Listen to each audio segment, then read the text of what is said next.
சீரியல்களின் full எபிசோடுகளை Sun டிவியில் ஒளிபரப்பான உடனே எக்ஸ்க்ளூசிவாக சன் நெக்ஸ்டில் மட்டும் ஃப்ரீயா பாருங்கள்.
சிஸ்டர் சார் சொல்லுங்க சார்.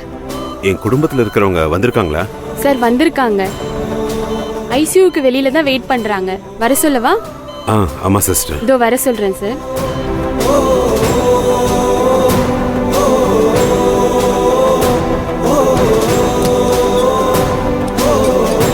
பேஷண்ட் கண் முழிச்சிட்டாங்க. உங்க எல்லாரையும் பார்க்கணும்னு சொல்றாங்க. போய் பாருங்க. சரி, தேங்க் யூ. அப்பா கண்ணு முடிச்சிட்டாரு காயத்ரி, வா போய் பார்க்கலாம். இல்ல வேண்டாம், அவரு நல்லா இருக்காருன்னு கேள்விப்பட்டாலே போதும். நீங்க போய் பார்த்துட்டு வாங்க. ஏன் வரமாட்டேன்னு சொல்ற? நான் வந்தா ஆதிசங்கரி மேடமோட உத்தரவை மீறின மாதிரி ஆயிடும். ஏற்கனவே நான் மீறிதான் இனி வீட்டை விட்டு அனுப்புனாங்க. இப்ப நான் அதே தப்ப செஞ்சா ஆஸ்பத்திரி விட்டு அனுப்பிடுவாங்க. சார் நல்லா ஆகுற வரைக்கும் பக்கத்திலே வராம நான் தூரமாவே இருந்து பார்த்துட்டு போறேன். காயத்ரி, நீ எங்க அப்பாவோட உயிரையே காப்பாத்திருக்க. அப்படி இருக்கும்போது அம்மாக்கு எப்படி உன்னை பிடிக்காம போகும்? இப்ப இருக்கிற சூழ்நிலையில அவங்களுக்கு பிடிக்குதோ பிடிக்கலையோ அவங்க கூப்பிடாம நான் வரமாட்டேன். அம்மா உன்னை கூப்பிடணும், அவ்வளவுதானே? கூப்பிடுவாங்க, நான் அப்பாவை போய் பார்த்துட்டு வரேன்.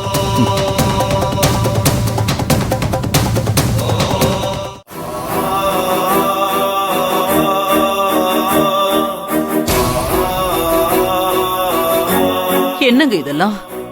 யாருங்க உங்களை இந்த நிலைமைக்கு ஆளாக்குனது? உங்களை இந்த கிளப்போட மெம்பர்ஷிப்ல இருந்து இப்பவே தூக்கிடுவேன்.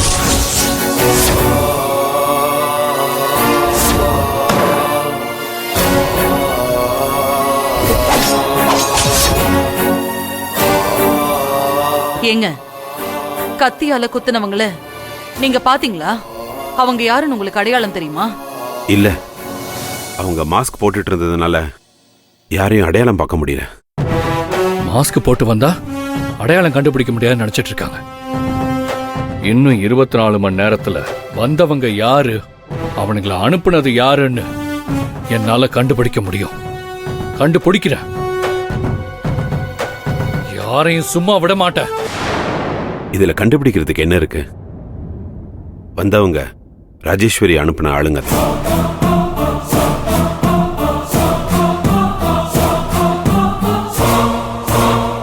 நேத்து காலையில வீட்ல இருந்து கிளம்பும் போதே நமக்கு தடங்கலா இருந்தது.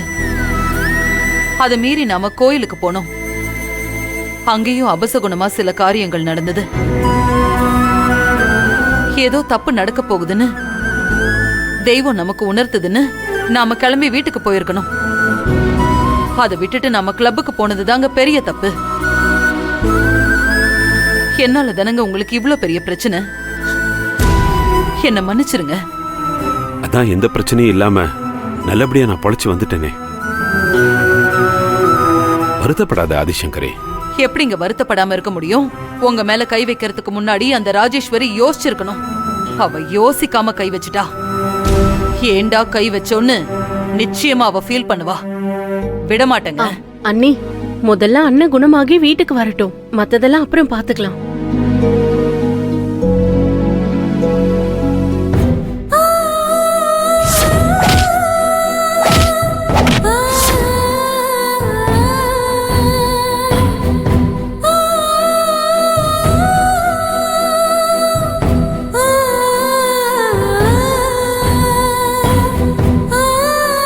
என்ன இந்த கஷ்டமான சூழ்நிலையில என்ன கொல்ல வந்தவங்கள அடிச்சு விரட்டி என்ன காப்பாத்துனது காயத்ரி தான். காயத்ரி எங்க?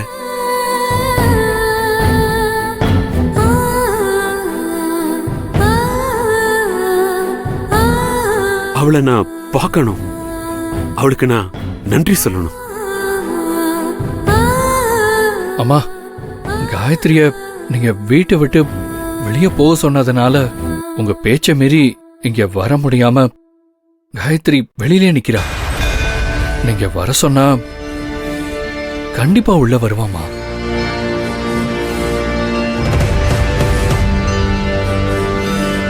செழியன், காயத்ரிய நான் கூப்பிட்டேன்னு கூட்டிட்டு வா. சரிம்மா.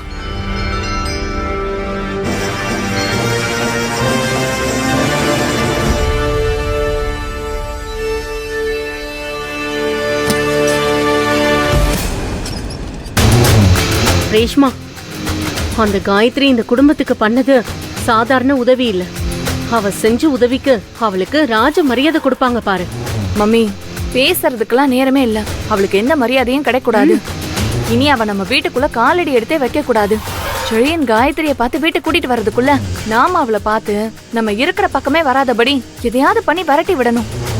சரி வா.